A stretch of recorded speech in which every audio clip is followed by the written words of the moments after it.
Dollar haqida shoshilinch va muhim ma'lumot e'lon qilindi. O'zbekiston Respublikasi Markaziy banki xorijiy valyutalarning o'zbek so'miga nisbatan 11-mart kuni amalda bo'ladigan qiymatini belgiladi. Unga ko'ra, dollarning rasmiy kursi 33,12 so'mga pasaydi va 12.158,13 so'mni tashkil qildi. Yevro kursi 55,28 so'mga oshdi va 14.166,65 so'm etib belgilandi.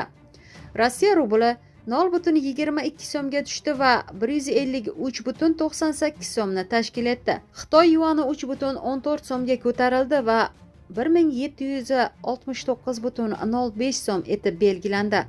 Oltinning 1 gramm uchun narxi esa 4700 so'mga tushdi va 2,74 so'mni tashkil qildi. Trading Wave ma'lumotlariga ko'ra 10-mart Toshkent vaqti bilan soat 16:00 holatida Bitcoin kursi 724,663 so'mga oshgan va 860,373,028 so'm etib belgilangan. Yopiqlik qozon yopiqligicha qolmaydi. Ichki ishlar bo'limi xodimi mashinada urib yuborgan erkakning jasadi topildi. Toshkent viloyati Bekobod tumani Ichki ishlar bo'limi jinoyat qidiruv bo'limi tezkor xodimi avtomashinada urib yuborgan 43 yoshli erkakning jasadi 80 kundan keyin topildi. Bu haqida marhumning yaqinlari ma'lum qildi. Voqea 25-yilning 11-dekabr kuni Bekobod tumani Qoraqo'yli mahalla hududidan o'tgan Qorasuv Bo'ka Bekobod avtomobil yo'lining 64-kilometrida sodir bo'lgan. Bekobod shahar ichki ishlar bo'limining katta tezkor vakili mast holatda oq rangli Nexia 3 rusumli avtomashinada 43 yoshli piyodani urib yuborib, yo'l transport hodisasi sodir etgan. Ushbu avtohalokat oqibatida erkak vafot etgan. So'ng ichki ishlar bo'limi xodimi jinoyat izini yashirishga urinib, xotiniga qo'ng'iroq qilgan va Matizda u aytgan joyga yetib kelishini tayinlagan. So'ng jasadni o'zining Nexia'sidan Matizga olib o'tgan. Uni voqea joydan taxminan 35-40 kilometr uzoqlikdagi Do'stlik kanaliga oqizib yuborgan. 2025-yilning 12-dekabr kunidan boshlab erkakning jasadi maxsus bo'lim xodimlari tomonidan qidirilgan. Qariyb 80 kun o'tib uning jasadi suvga tashlangan joydan 4-5 kilometr uzoqlikdan topilgan. Yaqinlari jasadni tasdiqlagan. Eslatib o'tamiz, avvalroq Xorazm viloyatida mast holatda odam urib yuborib, uning o'limiga sababchi bo'lgan Ichki ishlar boshqarmasi inspektori 3 yil 1 oyga ozodlikdan mahrum etilganda. Shoshilinch xabar. Vaziyat tobora chigallashib bormoqda. Trampdan keskin bayonot. AQSh prezidenti Eronga qarshi hujumlar yanada kuchaytirilishini ma'lum qildi. Donald Trampning aytishicha, Tehron taslim bo'lishdan bosh tortgani ortidan yangi zarbalar rejalashtirilmoqda. Bu haqda Politico yozadi. Tramp tarmoqdagi bayonotda Eron juda qattiq zarbaga uchrashini ta'kidlab, avval nishonga olinmagan obyektlar va guruhlar ham hujumlar ro'yxatiga qo'shilishi mumkinligini bildirgan. Bu bayonot Eron prezidenti Masud Pezeshkionning AQSh talab qilgan shartsiz taslim bo'lishni rad etganligidan keyin yangragan. Pezeshkion davlat televideniyasi orqali qilgan chiqishida Tehron taslim bo'lmasligini aytganda, shu bilan birga Eron qo'shni davlatlarga hujum qilmasligini, agar ular o'z hududidan qarshi zarbalar bermasa, bu siyosat saqlanishini e'lon qilgan. Ayni paytda mojaro energetika bozorlariga ham ta'sir qilmoqda. Urush boshlangandan beri neft narxi keskin oshgan, benzin qiymati ham ko'tarilgan. Bu holat asosan jahon neftining qariyb 20% o'tadigan Hormuz bo'g'ozidagi vaziyat bilan bog'lanmoqda. Barcha ota-onalar diqqatiga.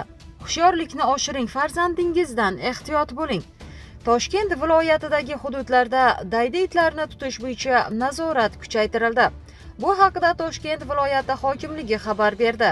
Qayd etilishicha, ijtimoiy tarmoqlar va ayrim axborot manbalarida Angren shahrida maktab o'quvchisini daydi it talagani va natijada o'quvchi og'ir jarohatlar oqibatida vafot etganligi haqida xabarlar tarqalgan. Ammo ushbu xabar rasmiy tasdiqlanmagan.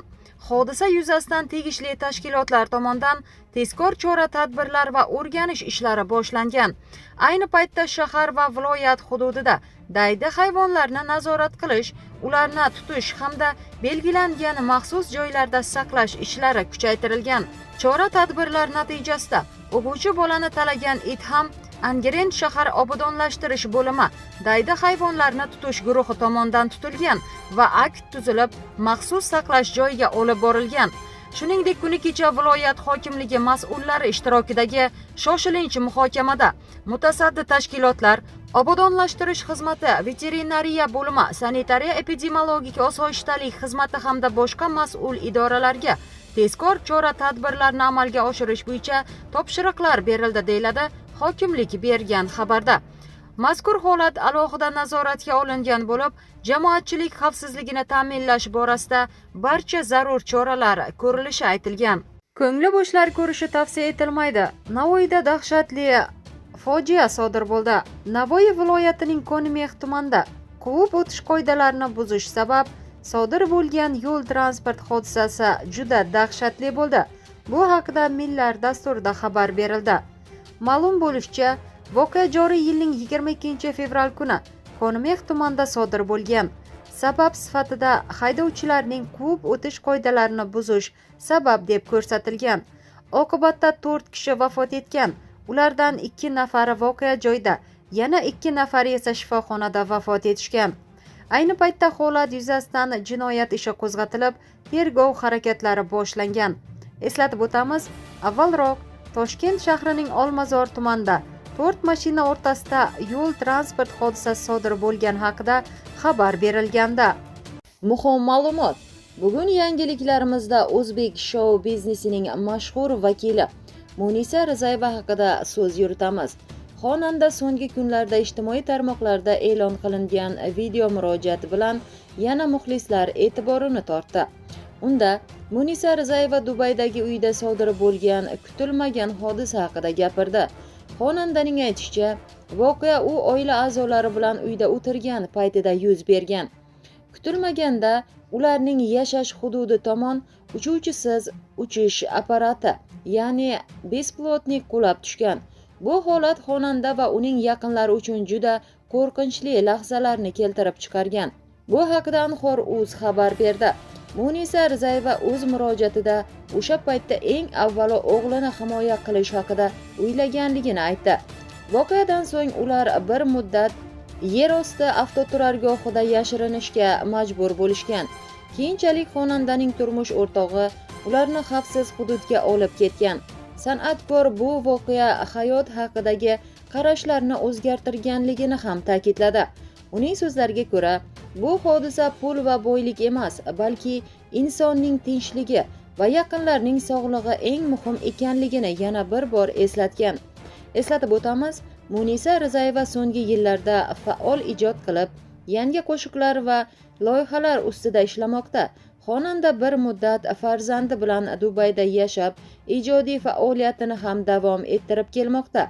Muxlislar esa ijtimoiy tarmoqlarda xonandaga qo'llab-quvvatlov so'zlarini yo'llab, unga va oilasiga tinchlik tilashmoqda.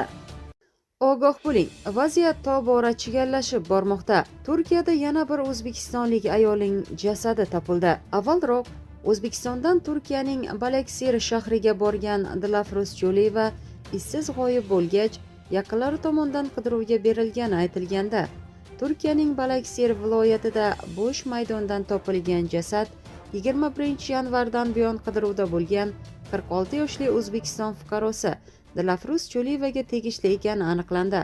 Bu haqida Haberturk nashri yozdi. Ma'lum qilinishicha, Havran tuman jandarma qo'mondonligiga Balaksir shahrining Havran tumaniga qarashli Chamdibi mahallasida bo'sh yer maydondan ayol kishining jasadi topilgani haqida ma'lumot kelib tushgan. Hodisa joyida olib borilgan tekshiruvlar natijasida jasad 21-yanvardan buyon Burxaniya tuman Emeniyat boshqarmasi tomonidan bedarak yo'qolgan shaxs sifatida qidiruvda bo'lgan 46 yoshli O'zbekiston fuqarosi Dilafruz Jo'liyevaga tegishli ekani ma'lum bo'ldi. Marhumning jasadi sud tibbiy ekspertiza o'tkazish uchun Bursa sud tibbiy muassasasiga yuborilgan.